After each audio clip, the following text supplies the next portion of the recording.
Olá pessoal, nós estamos aqui para dar continuidade ao estudo do livro de Apocalipse. Hoje nós vamos estudar o capítulo 7. Eu espero que com vocês estejam tudo bem, né? Nós estamos ainda estamos no início de maio, passando aí ainda esse tempo de quarentena. Mas lembrando que Deus, ele não perdeu o controle, tudo está em seu controle. Olha só, o capítulo 7 de Apocalipse, ele tem 17 versículos, certo? A maioria deles vão ser comentados. Possa ser que esse vídeo fique um pouquinho extenso, mas eu vou tentar encurtar ao máximo. Lembrando que a versão da Bíblia que eu leio é a NVT. Para quem não tem, vai lá no Google e coloca Apocalipse 7 NVT que vai aparecer para você. E os comentários eu faço com base na Bíblia de Estudo e Aplicação Pessoal, que é da Almeida Revista e Corrigida. E no final desse capítulo, eu vou fazer um comentário também tirado do comentário de Hernando Dias Lopes, certo? Do livro, o comentário dele, o livro de comentário de Apocalipse, de Hernando Dias Lopes, certo? Vamos lá, capítulo 7. Sim, lembrando que esses comentários eu vou deixar na descrição do vídeo, tá? E outra coisa também, eu vou postar 2 vídeos por semana, porque eu estudo antes de gravar o vídeo e esse estudo se torna um pouco extenso. Então, devido ao tempo, né, eu vou ficar postando 2 vídeos por semana, podendo chegar a 3, tá? Mas vamos deixar certo 2 por semana, tá bom? Vamos lá, capítulo 7 de Apocalipse, versículo 1. Eu vou ler do 1 ao 3 e comento do 1 ao 3 junto, tá? Lembrando que isso é João, que teve uma revelação e está descrevendo para nós. Então vi 4 anjos em pé nos 4 cantos da terra, impedindo os 4 ventos de soprarem na terra, no mar e em qualquer árvore. E vi outro anjo que subia do leste e trazia o selo do Deus vivo. Ele gritou aos 4 anjos que haviam recebido poder para danificar a terra e o mar: esperem, não faça mal à terra, nem ao mar, nem às árvores, até que tenhamos colocado o selo de Deus na testa de seus servos. Então, fazendo um comentário aqui do versículo 1 ao 7, ou ao 3, perdão. O 6º selo, né, já tinha sido aberto, que foi lá no capítulo 6. Os povos da terra tentaram se esconder de Deus, né, dizendo: quem poderá subsistir?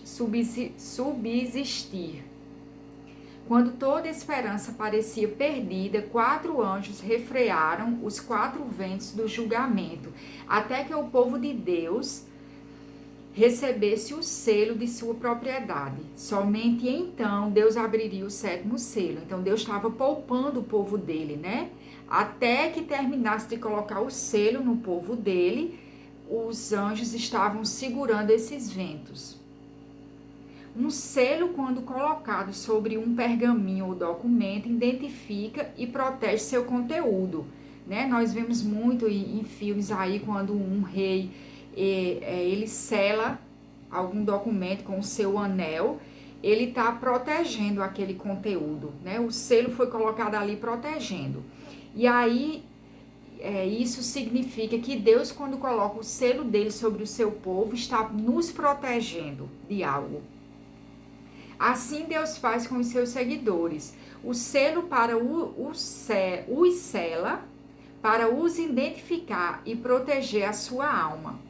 Nosso corpo físico pode ser corrompido, mas as nossas almas não podem ser atingidas quando seladas por Deus.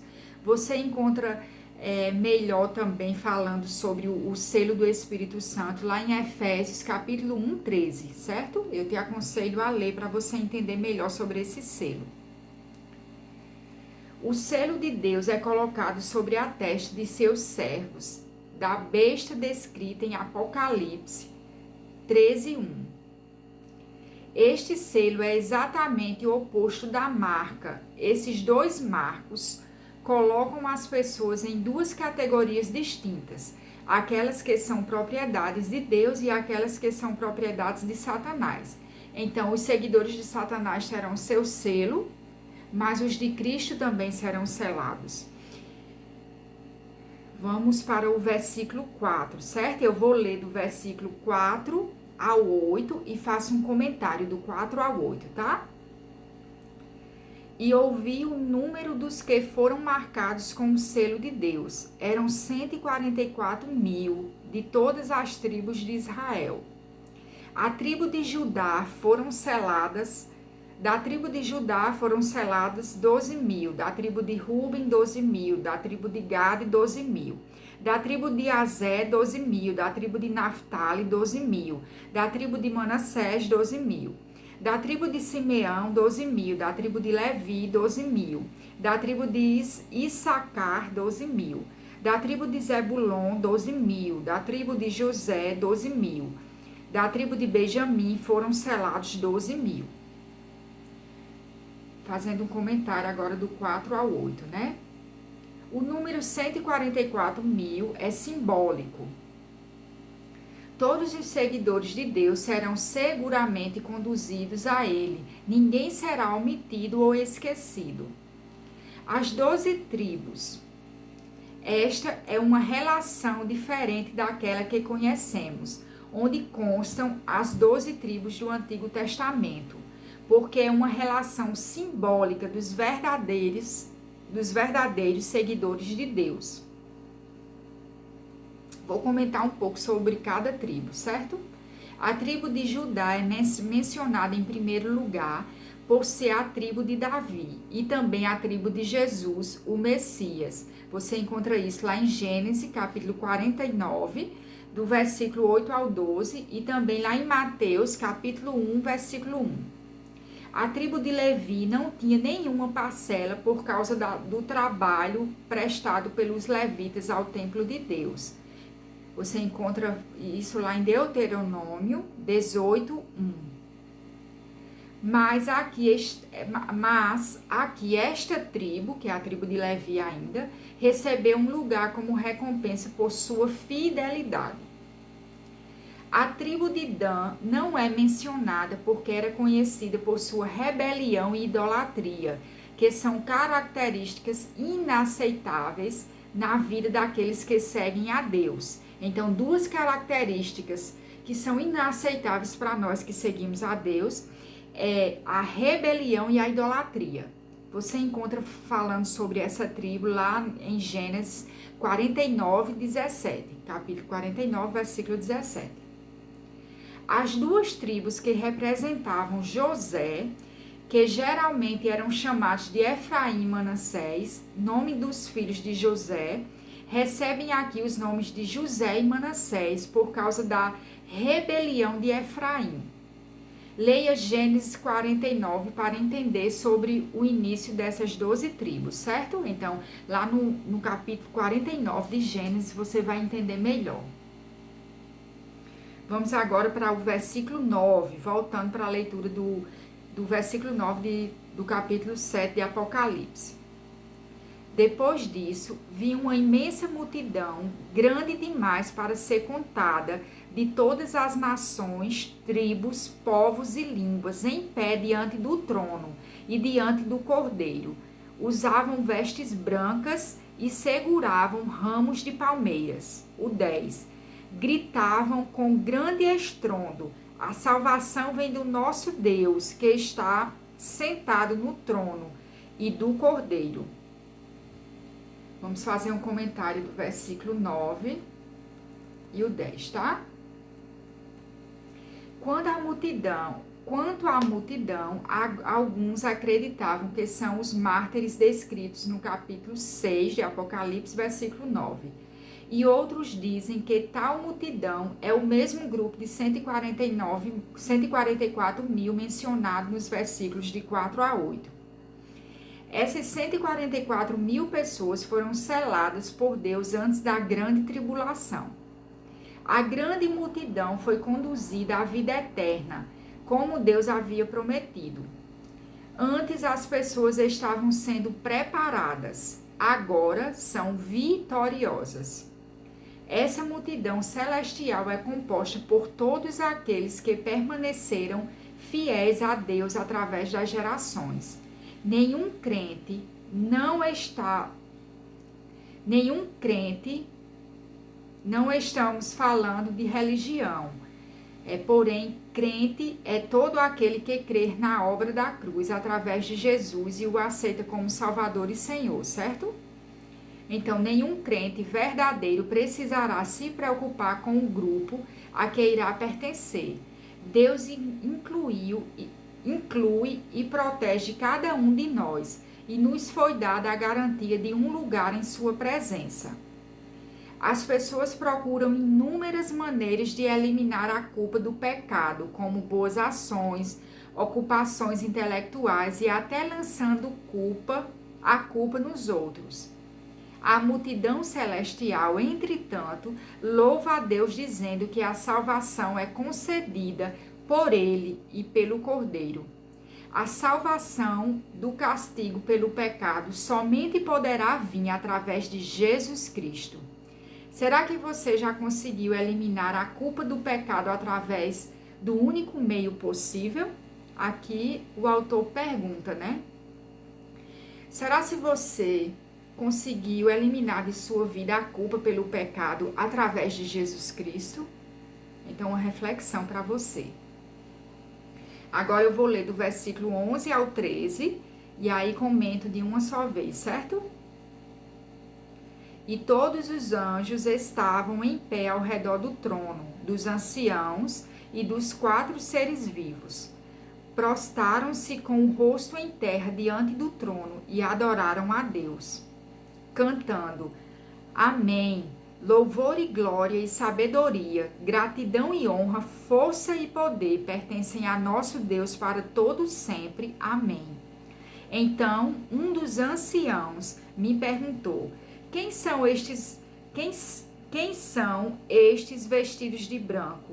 De onde vieram?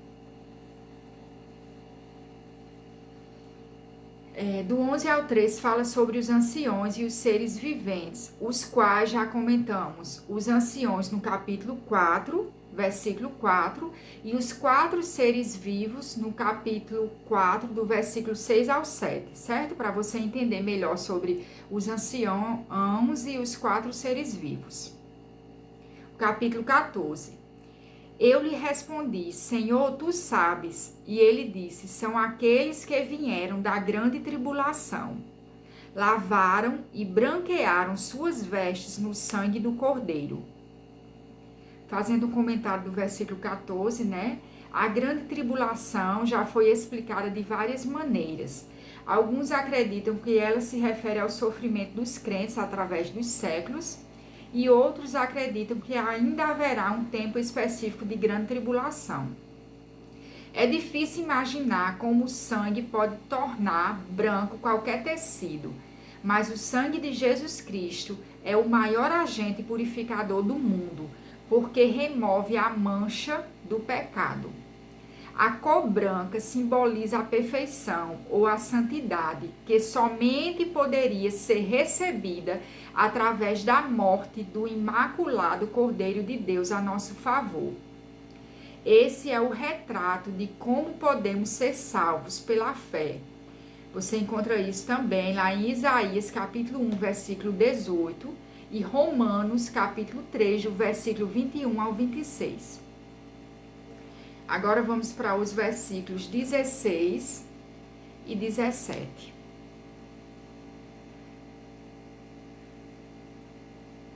Não, perdão, 15, né? Do 15 ao 17. Por isso estão diante do trono de Deus, e dia e noite o servem em seu templo.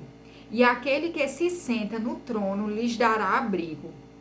Nunca mais terão fome nem sede, e o calor do sol nunca mais os queimará. Pois o Cordeiro que está no centro do trono será seu pastor.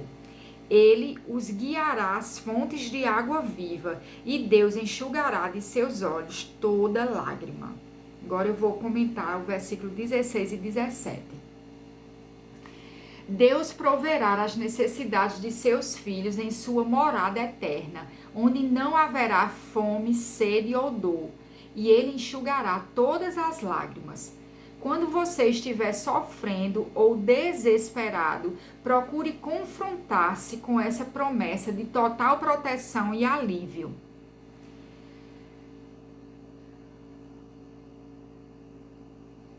Nos versículos 1 e 8, vemos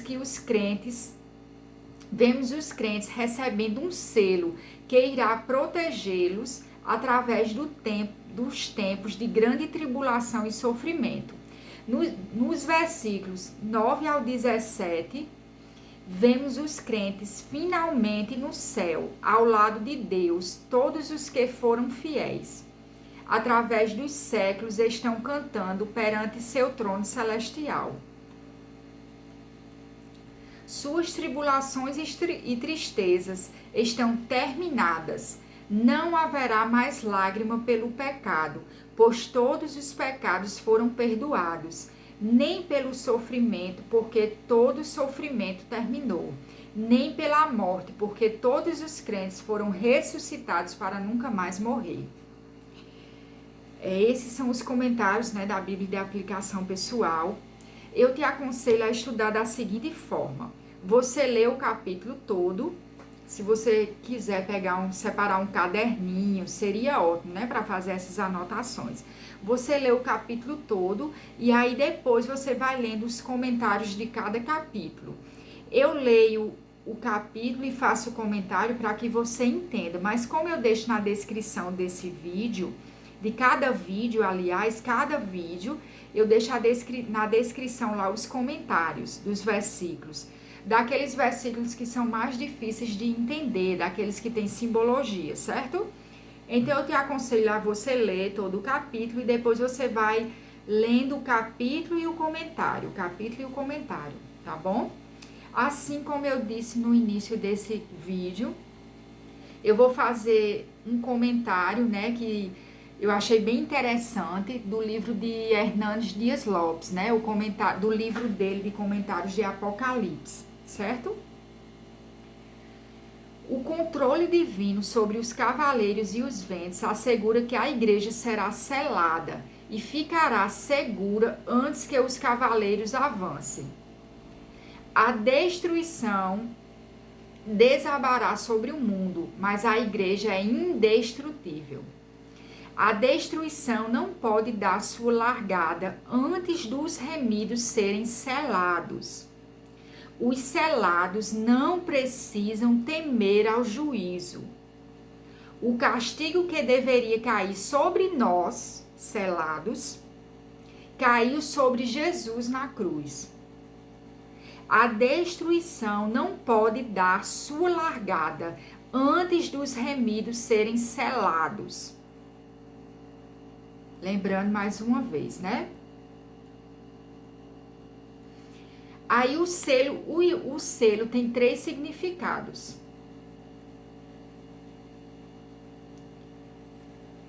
Proteção, ou seja, ninguém pode violar o que está selado. Foi assim que o túmulo de Jesus foi selado, né? Que está lá em Mateus 27, 66. Isso é dizendo, né? A proteção do selo. Qual o significado dela? É que ninguém pode ser violado. Uma vez selado, não será violado. Outro significado do selo é propriedade. E outro significado é genuinidade. A propriedade, né? Comentando sobre a propriedade. Na antiguidade, escravos podiam ser selados por seu proprietário. A marca do dono era inscrita neles. Quem violava esse escravo atacava o seu dono. O selo nos dá a garantia que somos propriedade exclusiva de Deus. Aí você encontra isso em Efésios, capítulo 1, versículo 13, 1 Pedro, capítulo 2, versículo 9. Coisa linda, né? Nós vemos aqui, quando o escravo, ele dá esse exemplo, né? Hernandes Dias Lopes, no seu livro, dá esse exemplo, que na antiguidade, quando o escravo era selado, quem atacasse o escravo estava atacando o seu dono. E assim é conosco, nós que somos selados por Deus. Quem nos ataca está atacando a Deus. Que coisa linda isso, né? E mais adiante ele diz: o selo nos dá a garantia que somos propriedade exclusiva de Deus. Que coisa linda. Agora, outro significado do selo, que é a genuinidade. O que está selado não pode ser adulterado. Nós podemos ver isso lá em Esté 3,12, né? Que fala sobre o selo do rei. Foi o que eu falei anteriormente. Quando o rei selava com o seu anel algum documento, ele não podia ser adulterado. Está selado, não pode ser adulterado. Deus livra o seu povo na tribulação e não da tribulação. Você encontra isso lá no capítulo 7 e 14. Lembrando, Deus livra o seu povo na tribulação e não da tribulação. Por isso que muitas vezes nós passamos por momentos difíceis, por tribulações aqui. E Deus, ele tem o poder de nos livrar dela? Tem, mas ele não nos livra de passar por ela. Ele nos livra dela. É exatamente isso que está acontecendo nessa pandemia, né? Nesse vírus Covid-19. Deus, ele não nos livrou de passar por isso tudo, mas ele está nos livrando dentro disso. Todos os textos que tratam da segunda vinda de Cristo mostram que a igreja não será arrebatada secretamente antes da grande tribulação. Ela será poupada na e não da tribulação. Você encontra isso lá em Mateus 24, capítulo 24, dos versículos 29 a 31 e no capítulo 2 também. E lá em Tessalonicenses, capítulo 1, do versículo 1 ao 10. Hernando Dias Lopes diz que a igreja, ela será poupada dentro da tribulação, né? Então, eram esses comentários que eu queria falar, que eu queria comentar com vocês. Eu achei bem interessante esses 3 significados do selo, né? Que é genuinidade, propriedade e proteção. Eu achei bem interessante e eu queria passar para vocês, viu? Espero que vocês estejam gostando desses vídeos, desses estudos. Espero que o Espírito Santo de Deus, ele te encoraje. Eu sei que não é fácil, né? Tá fazendo esses estudos. Eu acredito muito que há uma guerra no reino espiritual para nos impedir, mas que Deus, o nosso Deus, que tem o controle de todas as coisas, ele encoraja a mim e a você de continuarmos, certo? Mais uma vez, eu quero te aconselhar você separar um caderninho e levar a sério esses estudos, né? E ler o capítulo todo e só depois ler o versículo e o comentário. Tá bom? Fiquem com Deus, Deus abençoe a cada um de vocês e continue livrando vocês. Que o Espírito Santo os guie no caminho, em nome de Jesus.